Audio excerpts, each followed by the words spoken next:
आंगन। दुर्गाकांत जी जैसे ही थैला लेकर बाजार जाने को हुए तो पीछे से उनकी बहू कमला कहने लगी, अरे बाबूजी, आपकी बीपी की दवाई खत्म हो गई है, लेते आइएगा। दुर्गाकांत जी ने सहमति में सिर हिलाया और बिना पीछे मुड़े घर से बाहर निकल गए। उसके बाद कमला अपनी 8 वर्षीय बेटी मुस्कान को होमवर्क करवाने लगी। कमला अपनी बेटी को पढ़ा लिखा कर आत्मनिर्भर बनाना चाहती थी। वैसे तो कमला ज्यादा पढ़ी लिखी नहीं थी, लेकिन वह अपनी बेटी के लिए सब कुछ करना चाहती थी। कमला के पति महेश के गुजरने के बाद से घर की आर्थिक स्थिति बिगड़ गई थी। कमला का पति ऑटो चलाता था। एक रात वह सोया तो सुबह उठा ही नहीं। कमला पर तो दुखों का पहाड़ ही टूट पड़ा, लेकिन अपनी बेटी का मुंह देखकर वह हिम्मत से काम ले रही थी। ऊपर से उसके ससुर जी भी बहुत बुजुर्ग हो गए थे। कमला अपने पति की अधूरी जिम्मेदारियों को पूरा करना चाहती थी और वह दोबारा शादी नहीं करना चाहती थी। उसके मायके में भी केवल भैया भाभी थे और वह मायके जाकर उन पर भी बोझ नहीं बनना चाहती थी, इसलिए वह ससुराल में ही रह रही थी।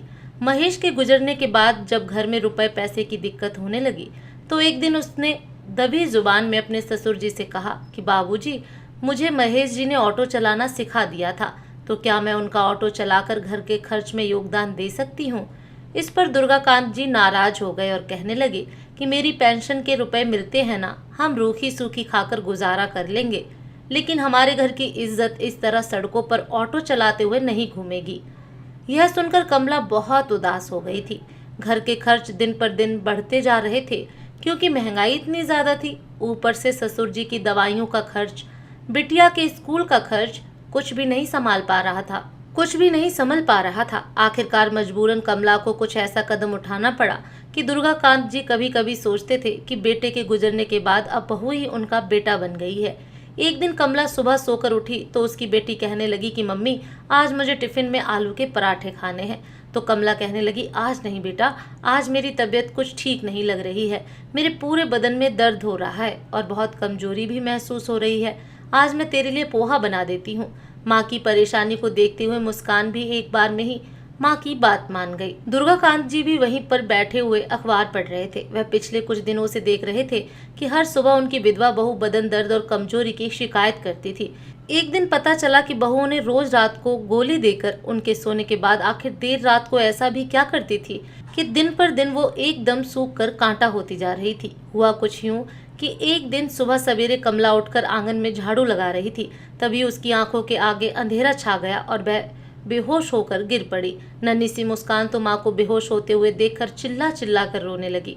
भीतर से उसके ससुर दुर्गाकांत जी भी भागते हुए बाहर आए और आनन फानन में बहू को लेकर हॉस्पिटल पहुंचे। डॉक्टर ने चेकअप करने के बाद बताया कि देखिए, आपकी बहू बहुत कमजोर हो गई है। ठीक से नींद न ले पाने की वजह से उसकी तबीयत इतनी खराब हो गई है। आप लोग उसके खाने पीने और आराम का अच्छे से ख्याल रखिए, वह जल्द ही ठीक हो जाएगी।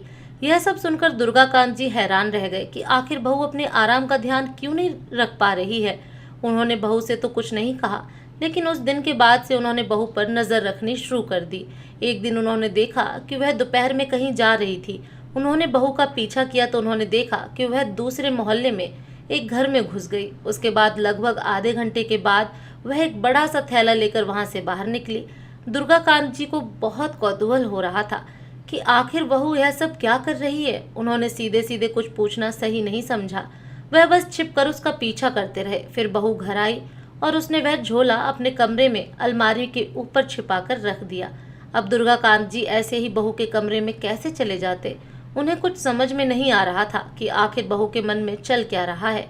उस दिन उन्होंने उस पर कड़ी नजर रखी हुई थी। रोज रात की ही तरह उस दिन भी उनकी बहू ने रात का खाना और दूध देने के बाद अपने ससुर जी को दवाई दी और अपने कमरे में चली गई। उसने अपने कमरे का दरवाजा भीतर से बंद कर लिया।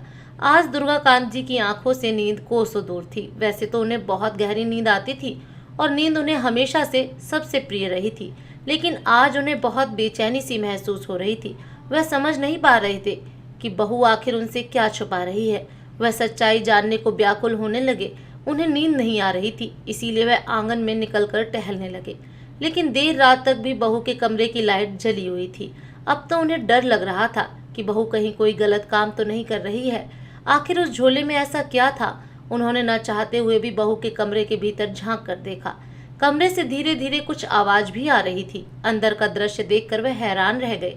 उनकी बहू बैठकर काम कर रही थी। वह पेन के कई पार्ट्स को जोड़कर पेन को असेंबल कर रही थी। बगल में ही ढेर सारे इलेक्ट्रिक स्विच रखे हुए थे। पेन वाला काम खत्म करने के बाद वह स्विच में स्क्रू लगाने लगी।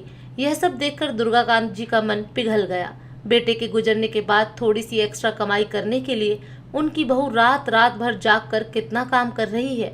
यह सब देखकर उनका हृदय पीड़ा के मारे फटने लगा और वह सोचने लगे कि काश कि मुझे पेंशन में और ज्यादा रुपए मिलते तो बहू को इतनी परेशानी ना उठानी पड़ती। वैसे भी इतनी मेहनत वाला काम करके भी बहू को कितने कम रुपए मिलते होंगे। उनकी आंखों से अपने आप ही आंसू टपकने लगे और वह चुपचाप अपने कमरे में जाकर लेट गए।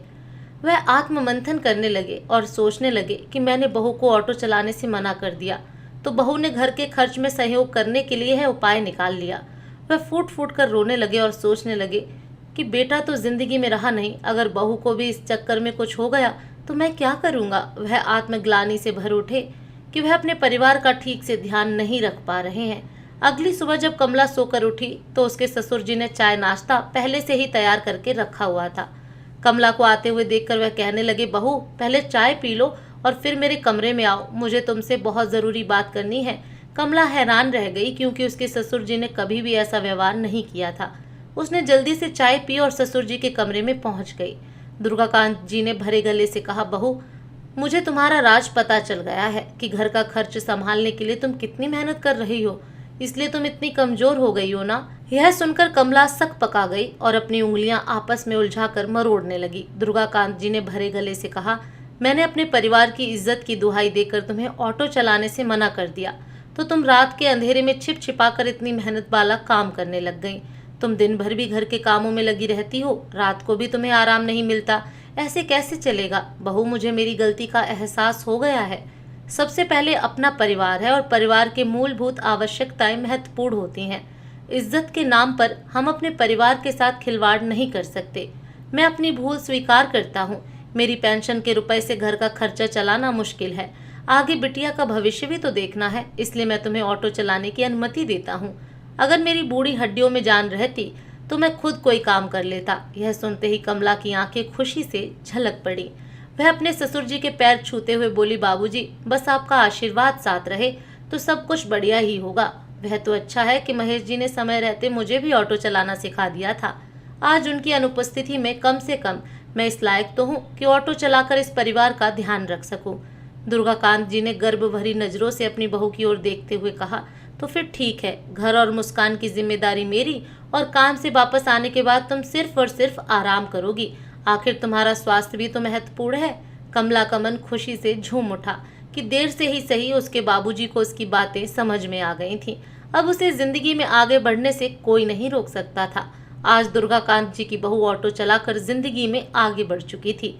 अपनी बेटी को अच्छे रास्ते पर लाकर उसे पढ़ा लिखाकर उसे लायक बनाना चाहती थी कि कभी भी जिंदगी में अपने पिता की कमी महसूस ना करे। दोस्तों, आपको ये कहानी कैसी लगी कमेंट करके ज़रूर बताएं। अगर आप ये कहानी फेसबुक पेज पर देख रहे हैं तो पेज को फॉलो करना ना भूलें। धन्यवाद।